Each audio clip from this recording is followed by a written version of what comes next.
우리가 살펴보는 큰 제목이 영광의 실체입니다. 영광의 실체라는 큰 제목이고, 지난 주제가 2절 말씀을 3절 말씀을 중심으로 해가지고 하나님의 본체이신 분인데 빛이신 하나님의 모습이 바로 예수님께 담겨져 있다라는 것입니다. 그래서 예수님 모습이 나온다. 그래서 예수님은 하나님의 본체시다. 그리고 하나님처럼 빛 가운데 거하시는 빛이신 분이다라는 내용으로 살펴봤습니다.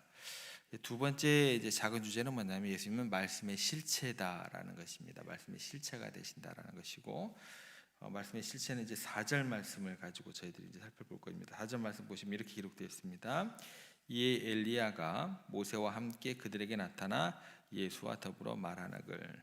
예수님께서 지금 엘리야와 모세와 함께 말씀을 나눈다라는 것이 무슨 의미인지 생각을 해봐야 됩니다. 예수님께서 바로 말씀의 실체라는 것을 우리에게 상징적으로 보여주는 어떤 인물들이 두 명이 등장하게 되고, 그 모습이 엘리야의 변화에서 나타난다라는 것입니다. 모세는 어떤 사람이냐면요, 모든 율법의 근원자입니다. 그러니까 모세는 율법을 전달자 역할을 했다라는 것이죠. 모세라고 하면 그래서 우리가 바로 율법, 모세오경을 떠올리게 됩니다. 그러니까 성경의 모든 내용이 시작이 되고 근간이 되는 것이 모세오경이고, 여기서부터 출발하는 게 유대교가 출발이 되었고, 모세오경, 기독교, 가톨릭, 이슬람도 정경으로 이렇게 인정을 하고 있을 정도로, 모세하면 뭐가 떠올리게 되냐면 말씀의 시작, 그 율법이 떠오르게 되는 것입니다. 그리고 엘리야는 어떤 인물이냐면 선지자로서 굉장히 유명한 선지자 가운데 한 명이죠. 그러니까 예언자의 대표적인 사람이 누구냐? 엘리야다라는 것입니다. 예언서의 대표가 되는 사람이 엘리야다라는 것이죠. 하나님의 말씀을 전달했던 어떤 그런 사람이죠. 그러니까 모세와 엘리야가 나타나서 예수님과 말씀을 나누고 있다라고 성경은 기록하고 있는데, 예수님께서 하셨던 얘기가, 늘상 하셨던 얘기가 이겁니다.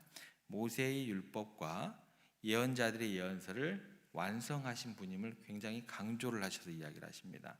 당신 자신이 이 율법과 예언서와 또 시편에 기록된 그 기록의 실체다라는 것이죠. 그래서 그 모든 기록이 바로 나를 위해서 기록했다, 거듭거듭해서 강조를 하십니다. 이 거듭되는 내용들을 성경을 찾아가면 이렇게 연결시킬 수 있습니다. 누가복음 24장 44절에서 45절에 보면 부활하신 예수님께서 제자들에게 이렇게 말씀하십니다.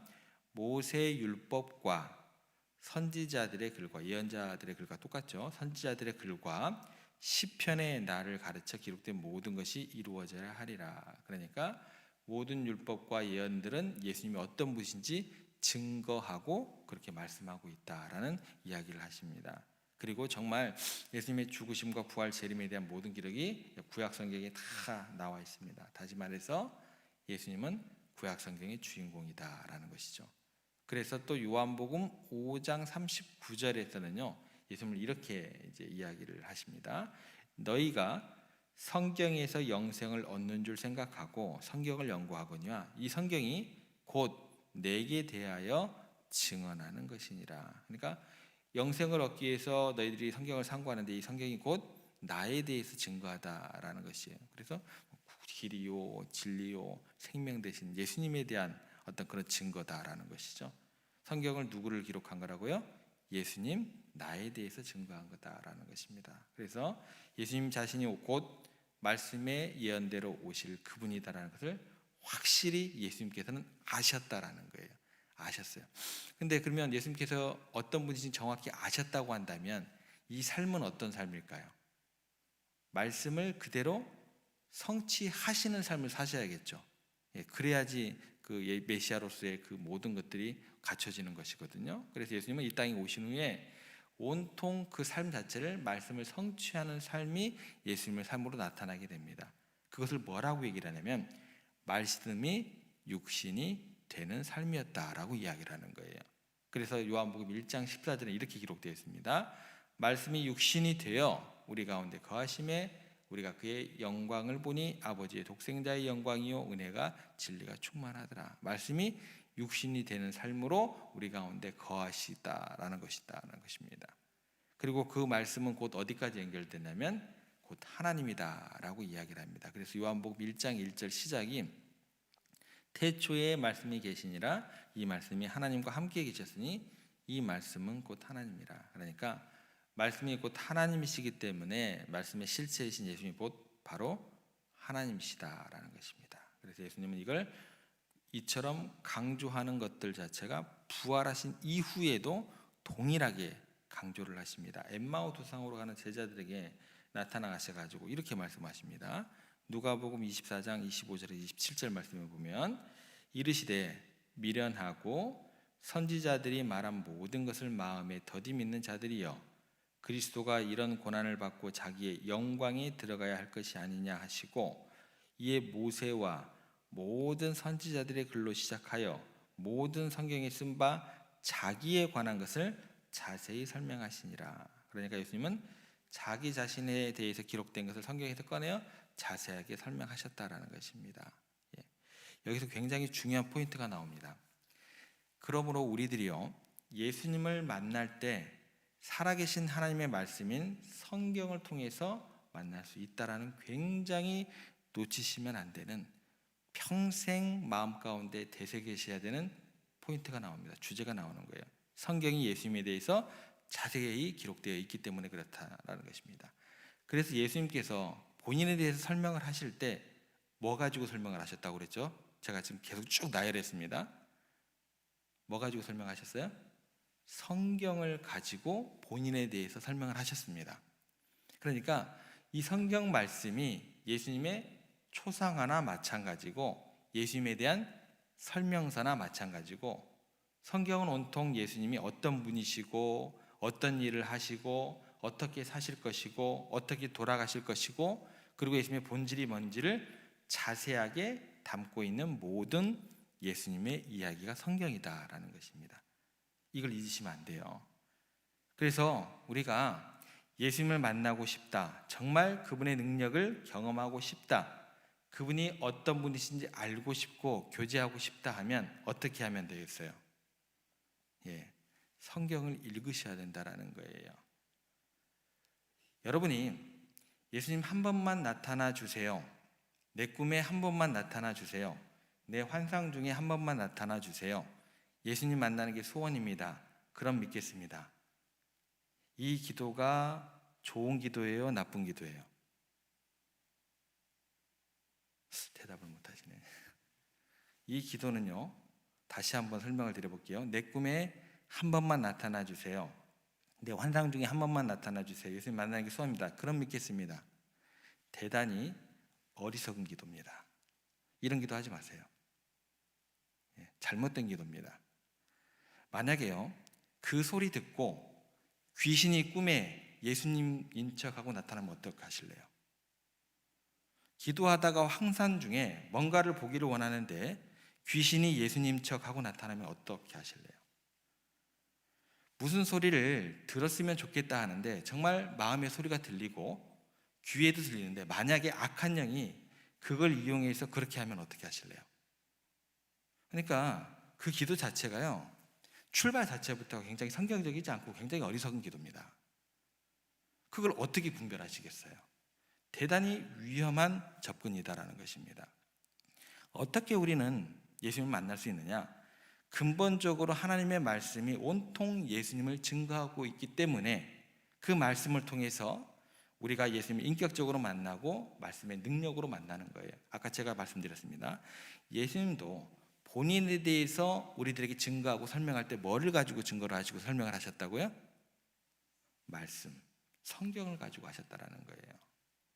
여기에서 우리가 벗어나면 안 된다라는 것입니다. 구약이 유명한 학자 중에 잭 윌슨 박사라고 있습니다. 프리스턴대 교수였는데 이분이 어느 날 2명의 학생들이 찾아와서 면담 요청을 받았습니다. 아주 바쁜 중에 이 학생들이 당돌하게 돌아와서는 질문이 있습니다.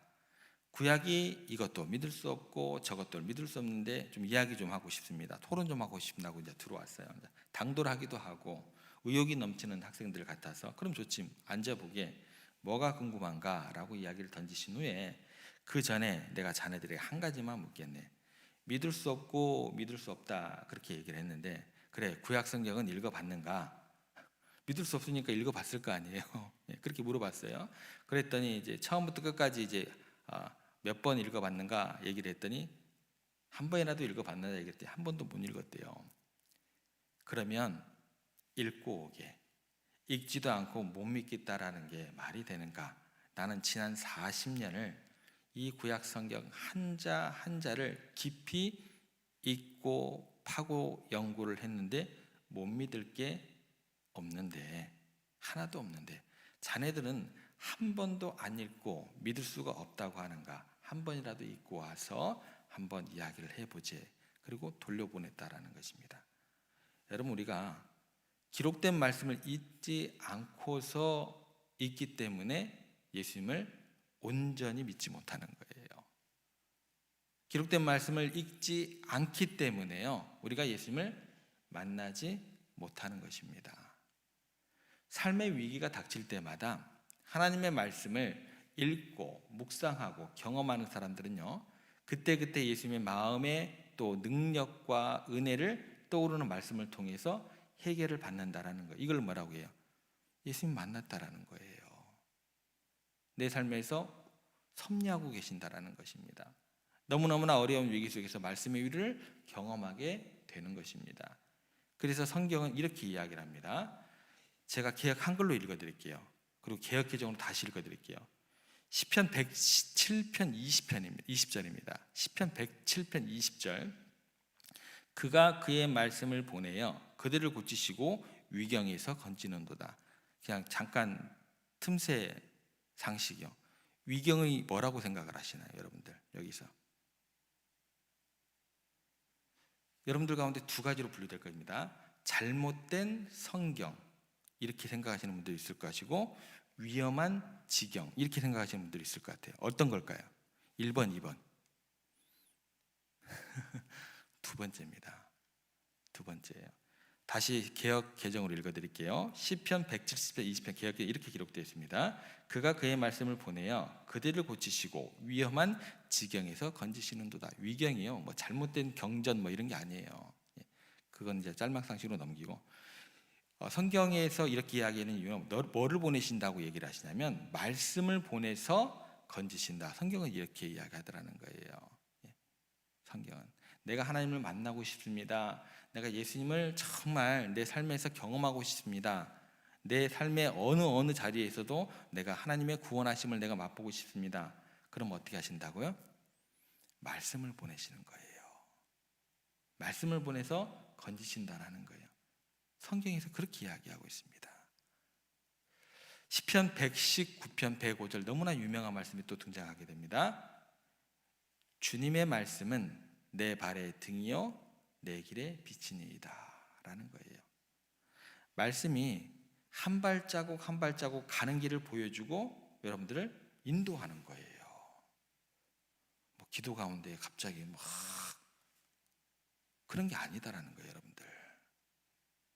말씀이 여러분들 한 발자국 한 발자국을 인도하신다라는 거예요. 그렇기 때문에 여러분들 정말 예수님의 인도하심을 받기를 원하고, 예수님을 만나기를 원하고, 예수님과 교제하기를 원하신다고 한다면 어떻게 돼요? 말씀을 가까이 하셔야 돼요. 하나님의 말씀을 저버리면요, 절대로 하나님 만날 길이 없습니다. 정리할게요. 말씀은 하나님이시고 말씀 안에 예수 그리스도께서 살아계십니다. 그러므로 우리가 말씀을 읽을 때 우리는 하나님과 직접 만나고 교제할 수 있는 것입니다. 그래서 지금보다 더욱 말씀을 소중히 여기시고 매일 말씀을 읽으시면서 말씀을 통해서 그렇게 하나님과 교제하시기 바랍니다. 그래서 예수님을 만나고 예수님과 더욱 깊은 관계에 거하시면서 그 예수님의 인도를 받으시면서 말씀의 실체이신 그 예수님께 온전히 영광을 돌리는 여러분들이 되시기를, 그런 여러분들의 오늘 하루 되시기를 주님의 이름으로 부탁을 드립니다.